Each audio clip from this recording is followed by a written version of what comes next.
Hoy, en nuestro 10º y último capítulo del podcast Ciencia y Cultura, en su primera temporada denominada Cultura Ciudadana, hablaremos de un lugar donde Medellín echó raíces, donde empezó todo, donde por medio de algunas calles, algunos monumentos, algunas estatuas, algunos edificios, tales como la Plazuela San Ignacio, el tranvía que recién fue inaugurado, el Paraninfo de la Universidad de Antioquia, el Banco de la República, bueno, entre otros, nos cuentan cómo fue la historia del centro de Medellín, cómo ese pedazo de tierra hizo que Medellín se convirtiera en una de las ciudades más importantes de Colombia y cómo fue creciendo esa ciudad hacia otros barrios y cómo la importancia de las iglesias le fueron dando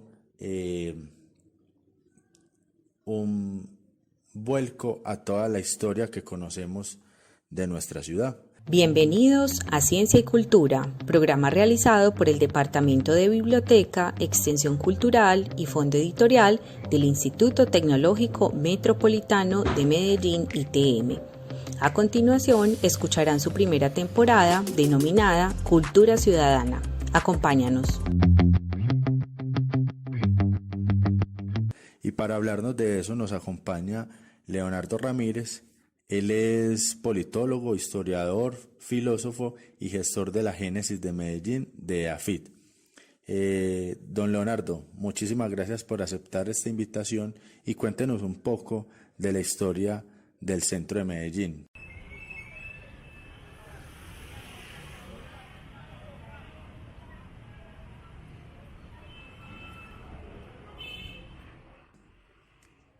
Alejandro, muchas gracias por la invitación y muy contento de estar aquí con ustedes, con la audiencia, con vos, para contar este tema tan interesante, pues que a todos nos parece tan querido, que es el origen de nuestra ciudad. Entonces, bueno, para hablar de esto, pues ubiquémonos ante todo como en el Valle de Aburrá. Ya habías mencionado, se ha mencionado pues que aquí había gente antes, o sea, no todo empezó con los españoles, como si aquí no hubiera nada. Es importante resaltar que aquí hubo poblaciones en el Valle de Aburrá desde milenios. No sabemos exactamente, no se ha estudiado a fondo los nombres de las tribus, se les llaman en general los aburráes, para darles un nombre general, pero bueno, eran indígenas, gente nativa de esta tierra, en este valle que era muy favorable como a los cultivos del algodón. Por eso es que se habla de que estos indígenas cultivaban telas y tenían telas, y sorprende mucho pues que Medellín haya tenido posteriormente una gran importancia en el aspecto textil. Pero bueno, devolvámonos al pasado, recordando pues estas personas, estos indígenas, estas personas que habitaron antes de la llegada de los españoles. Sabemos, la primera llegada de los españoles fue en 1541, el 10 de agosto de 1541. Fue el primer encuentro, que no fue fácil. Ahí se habla de las telas con las que se ahorcaban estos indígenas, muchos de ellos justamente sabíamos que eran tejedores por eso, porque ya tenían telas y sábanas y todo eso. A partir de ahí, pues fue formándose, hubo diferentes llegadas de españoles, llegaban a las tierras, se habla de don Alonso de Rodas, por eso se habla de la curva de Rodas por allá en el norte, toda la parte de Bello, pero todavía no habían fundado nada, no había pueblo. Es simplemente ya, cuando ya con todo el tema de los indígenas, ya arman todos esos conflictos, están muriendo los indígenas, que tratan de protegerlos y al menos como de crear un equilibrio para que no se mueran, porque a los españoles les convenía también que los indígenas vivieran por el tema de los alimentos, de las rutas, de todo eso. Entonces crean pueblos de indios, se llaman así, poblados de indios. Y ahí es dentro de donde nace el poblado de San Lorenzo de Aburrá, entre otros poblados como Sopetrán, San Jerónimo y Buriticá. Fueron los primeros 4 poblados fundados por españoles, después pues, de Santa Fe de Antioquia. Y entonces hablamos del poblado de San Lorenzo, que es la primera fundación en el territorio de Medellín, que era un resguardo indígena, con alcalde, con doctrinero, que era un cura, y con cacique, pero era un pueblo de indios, pero formado por españoles, o sea, es una primera estructura política. Esto se mantiene un tiempo ahí, dura, trata de mantenerse el equilibrio, pero poco a poco se va debilitando, y al mismo tiempo empieza a surgir, aquí vamos al tema que me preguntaste, algo, una finca o una hacienda junto a la quebrada de Aná, que es la Santa Elena, que pasa hoy pues justamente por la playa, por ahí al ladito del Parque de Berrío. Ahí había como una especie de hacienda donde se empiezan como a aglomerar un grupo de personas que no eran indígenas sino españoles, y empiezan había una capilla. Hablamos más o menos, no se sabe exactamente, de 1400, de 1640, 45. Se funda una capilla y empieza a haber como un crecimiento de población, mientras estaba en el poblado, donde estaba el poblado de San Lorenzo, desde 1616, que lo había creado Francisco Herrera Campuzano. Entonces va creciendo espontáneamente. Esto es una de las cosas importantes que vamos a tener en cuenta, que eso empezó como una invasión, como hablamos hoy de los barrios de invasión, que se va un grupo de personas, van fundando unas casitas. Así empezó Medellín. Fue en 1659 cuando se crea la primera parroquia. Ya había una capilla ahí, pero todavía no estaba organizado la villa como tal. Se llamaba el sitio de Ana. Era como, hagan de cuenta ustedes, como una carretera. Hay unas casas regadas y hay una iglesia. Entonces eso se va creciendo, lo declaran parroquia, y entonces ya llega un momento en que dicen, hombre, pongámosle orden a esta vaina, porque es que no hay ley, no hay carreteras, no hay servicios públicos, no hay nada. Entonces, ya ese sitio de Anaja lo empiezan a pedir a España que lo autoricen para crearlo villa, para declararlo villa y darle un nombre. Entonces, esto se demora desde 1659, que empieza la parroquia, hasta 1675, cuando se habla de la fundación de Medellín ya a nivel legal. O sea, es como el bautizo, no digamos que es la fundación, no es el nacimiento, sino que ya le dan el nombre, ya lo formalizan, es como una formalización de unos terrenos, y ahí es donde en los textos se dice, hombre, hagamos una plaza. Es la primera vez que se dice, bueno, vamos a hacer un trazado, vamos a trazar esto como se trazan los pueblos, se escoge el punto para la nueva iglesia, hacen una nueva iglesia ahí donde está la Candelaria ahora, y dan los límites de la plaza. Y lamentablemente, pues en esa época el racismo era como muy importante, entonces a la gente, digamos, que no era blanca, dice el texto de Miguel de Aguinaga, que es como el fundador de ese nuevo sitio, y dice que la gente de más lustre, de origen español, se haga en el marco de la plaza, que los demás les dan terrenos por fuera. Entonces, ese es el origen, digamos, remoto de lo que llamamos hoy Parque de Berrío, que en esa época obviamente no se llamaba así porque ni Berrío existía, ni se llamaba parque. Se llamó la Plaza Mayor. La Plaza Mayor empezó ahí, ya les dije, en 1675, fue el 2 de noviembre de 1675 que se declara esto, y empezó como un pueblito pequeño. O sea, cuando uno ve los mapitas, eran 2 cuadras, o sea, eran máximo 3 cuadras, y la Santa Elena pasaba muy pegadita, aún más de lo que está ahora. Ahora la vemos ahí pues por la avenida 1 de Mayo con Palacé, o por Junín. Antes estaba mucho más cerquita de la Candelaria. Hacen esa iglesia y el pueblito va creciendo poco a poco con su plaza mayor, van creciendo las familias, y lo que es muy importante también es que va habiendo un mestizaje, o sea, se va casando gente blanca con gente de acá, había esclavos, quizás un español se enamoró de una esclava o al revés, no todo fue una historia de blancos. Y Medellín va creciendo en esa forma de mestizaje. Y al mismo tiempo, lo que llamamos el poblado, que hoy se llama todavía el poblado de San Lorenzo, allá en donde está el poblado, fue desapareciendo poco a poco, porque fue concebido para los indígenas, pero se fue disgregando, los indígenas se fueron muriendo, o dispersando, o se habla mucho de las enfermedades. Por ejemplo, ahora que estamos pues con el tema de la pandemia, en esa época ellos también traían sus virus, entonces la población se iba extinguiendo. Entonces lo que llamamos el poblado de San Lorenzo, que está en el poblado, lamentablemente desapareció. Se cree que ya más o menos en 1720 ya no había nada, quedó una capilla en ruinas, quedó un cuadro, pues es el único recuerdo que hay de ese poblado, es un cuadro que está hoy en la iglesia de San José. Y ya lo que se volvió importante fue la villa de Medellín. Se me olvidó decirlo, el nombre que se le dio a partir de 1675 ya no era el sitio de Aná, cambió de nombre y se llamó, un nombre muy largo, Villa de Nuestra Señora de la Candelaria de Medellín. Entonces era el nombre oficial de nuestra ciudad, un nombre muy largo, pero que ya pues poco a poco pues lo hemos reducido a Medellín. Hay gente que le decía la Villa de Medellín, o le decimos la Bella Villa, o la Villa de la Candelaria, o bueno, varios nombres, pero ya es el nombre de Medellín que se fue oficializando poco a poco. Pero durante todo el siglo XVIII, o sea, los 1700 para acá, se siguió llamando Villa, la Villa de Nuestra Señora de la Candelaria de Medellín, Villa de Medellín y todo. Fue y fue creciendo muy despacio. Hay que resaltar esto, que Medellín no era la capital de Antioquia, de la provincia, la capital era Santa Fe de Antioquia, y ese valle de Medellín, esta villa, perdón, era simplemente una villa rival de Santa Fe de Antioquia, pero no era ni siquiera pues importante. La importante era Santa Fe de Antioquia, y era un valle donde la gente lo que hacía era producir muchos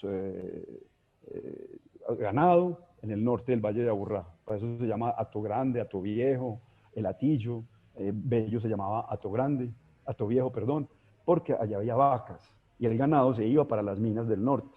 Y en el sur, donde está hoy, pues del sur del Valle de Aburrá, Envigado, Sabaneta, todo eso, era más por las lluvias, era más de cultivos. Entonces era la despensa agrícola de las minas. Medellín no era tan importante en América, en el Nuevo Reino, ni mucho menos en América. Era una villa perdida por allá en un valle muy bonito llamado el Valle de Aburrá, pero sin mayor importancia. ¿Cómo se formó los primeros ricos de Medellín, propiamente de Antioquia?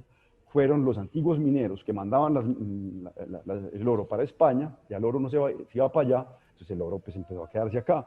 Entonces fue la primera élite creciente. ¿Por qué hablo de esto? Porque ahí llega un cambio muy grande. La independencia fue oficialmente ya en 1819 y ya en 1826, o sea, 6 años antes, cambia la capital. Y la capital ya deja de ser Santa Fe de Antioquia y se vuelve Medellín. Porque ya pues Medellín empieza a crecer con el tema de los comerciantes y el oro y todo eso. Y esto, ahí pues porque estamos hablando del centro, porque es el centro histórico. Medellín empieza a crecer y uno nota inmediatamente que es a partir de 1820 que la ciudad empieza a crecer alrededor del Parque de Berrío, que en esa época todavía se llamaba la Plaza Mayor. Nombre de Parque de Berrío, no hablemos de eso, se llamaba la Plaza Mayor, y empiezan a crecer los barriecitos un poquito alrededor de eso, un poquito hacia Boyacá, o sea, hasta el río, por Colombia, un poquito por Palacé y por Bolívar, y un poquito por Ayacucho. Ni siquiera se había creado, ya les voy a hablar, lo que llamamos la Villa Nueva. Pues, acuérdense que decimos Villa Nueva. La Villa Nueva era al otro lado de la Santa Elena. Ahí es donde empieza a crearse la nueva ciudad de Medellín, la Villa Nueva, que es pasando el puente ahí donde está hoy el Coltejer. Había un puente, el puente de Junín, y miren que Junín está trazado, ustedes van por todo Junín hasta el Parque de Bolívar. Entonces el parque o la Plaza de Bolívar fue la nueva plaza de la Villa Nueva, era como crear una nueva ciudad en el Parque de Bolívar. Se llamaba la plaza, ahí sí se le dio el nombre de Plaza de Bolívar, junto a la Plaza de Berrío. La Plaza Mayor todavía se llamaba así, perdón. Entonces eran dos plazas. Se proyectó la creación de una nueva catedral, la Catedral de Villanueva, la Catedral la Metropolitana, porque Medellín empezó a ser diócesis en 1868, y eso en esa época era muy importante, pues toda esa cuestión religiosa. Pero ya, como ya era diócesis, era muy chiquita la Candelaria es una parroquia, es un templo muy chiquito, pues como para una ciudad tan grande, y entonces crean esa iglesia tan grande allá, la proyectan.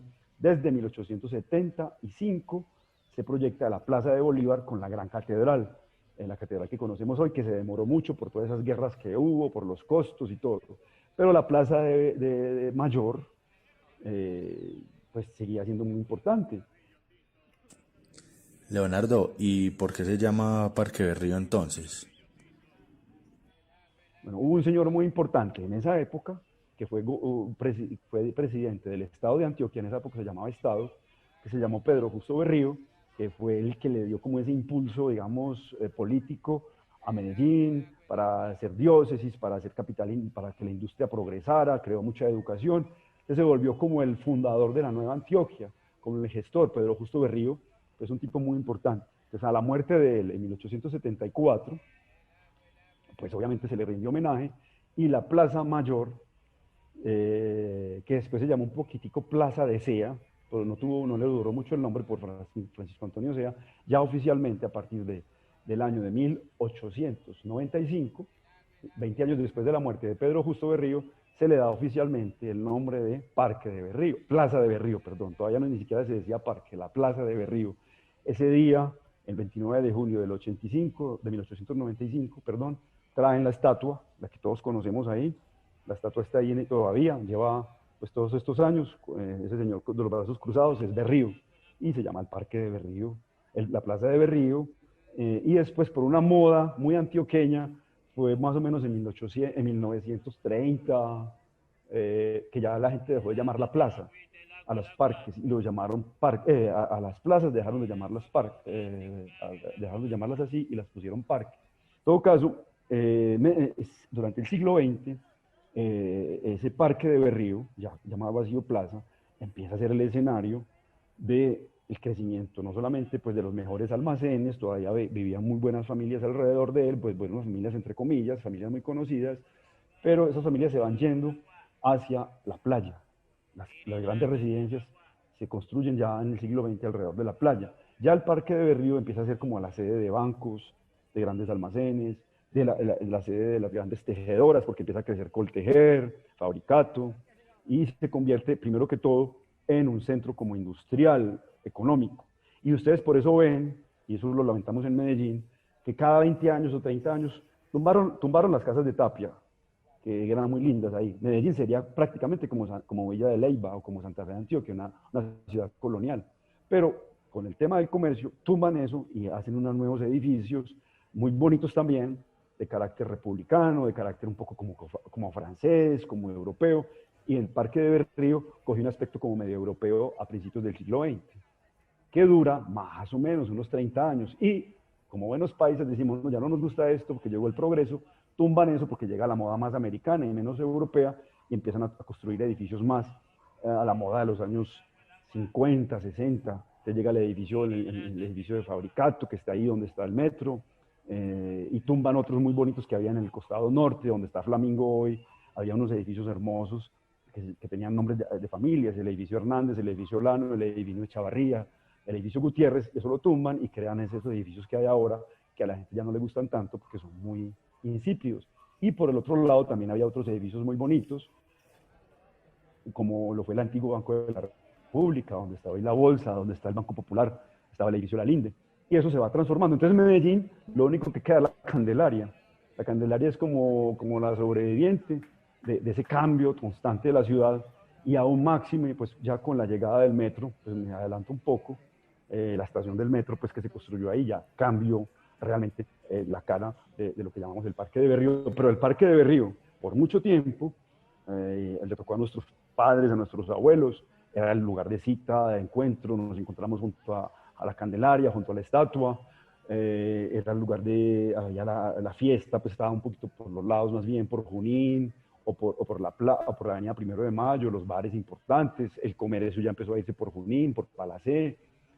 Luego se abre Bolívar, eso es muy importante también tenerlo en cuenta. Antes de hacer el metro, abren la avenida Bolívar, se abre una avenida, que en esa época no existía ni la Oriental ni esas cosas, entonces la gran avenida que se hizo primera en ese punto fue Bolívar, con la avenida del Corral, Juan del Corral, que se desprende de ella hacia el hospital San Vicente.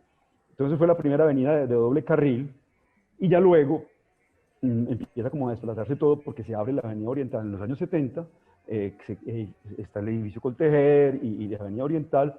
Entonces ya la parte comercial empieza a debilitarse un poquito, donde está hoy el Parque de Berrío. Colombia, la calle Colombia también es importante, ahí saliendo del Parque de Berrío, ahí saliendo pues por la estación, todavía había los bancos importantes, pero poco a poco todo se va desplazando hacia la avenida Oriental en los años 70. Entonces ahí es donde empieza, digamos, lo que podríamos llamar el declive, la decadencia del Parque de Berrío como centro, verdaderamente era el corazón de Medellín. Ya poco a poco se va debilitando ese corazón, a pesar de que pusieron la estación principal del metro ahí, pues es una de las principales. Pero en la medida que construían ahí, se debilitaba el centro. ¿Por qué? Porque además, tengan en cuenta ustedes, se llevaron la alcaldía quedaba ahí donde está el Museo de Antioquia, la gobernación, donde está el Palacio de la Cultura. Como se va el poder, como se va el gobernador y el alcalde del centro, el centro se queda más debilitado, todo se va para la Alpujarra, y también se empieza a debilitar también la avenida Oriental, los grandes bancos. Miren ustedes que hoy están en el poblado, la Cámara de Comercio, los grandes bancos, las grandes instituciones crean su sucursal o su sede principal en el poblado, y ahí llega lo que llamamos pues la decadencia o el debilitamiento del centro, que todos lamentamos mucho, porque realmente pues empieza como a ser tierra de nadie, empieza el tema de la delincuencia, de las ventas, y empieza a ser tierra de nadie. Y desde esa época pues para acá, digamos desde la construcción del metro, venimos como tratando de decir, bueno, ¿cómo vamos a salvar el centro? Hagamos campañas y esto, y se hace una cosa y la otra, pero realmente el centro se ha debilitado mucho, es mi opinión, por la ausencia de las instituciones políticas ahí, de la gobernación y la alcaldía y de las grandes entidades. Y sigue siendo el centro sentimental, o sea, se llama el centro, es el centro de muchas personas, pero ya no es el centro mental, porque el centro mental en la mente de los antioqueños está en la Alpujarra o en el poblado. En la práctica, ya la gente pues en realidad no se va mucho, como decimos ahora, a parchar al centro.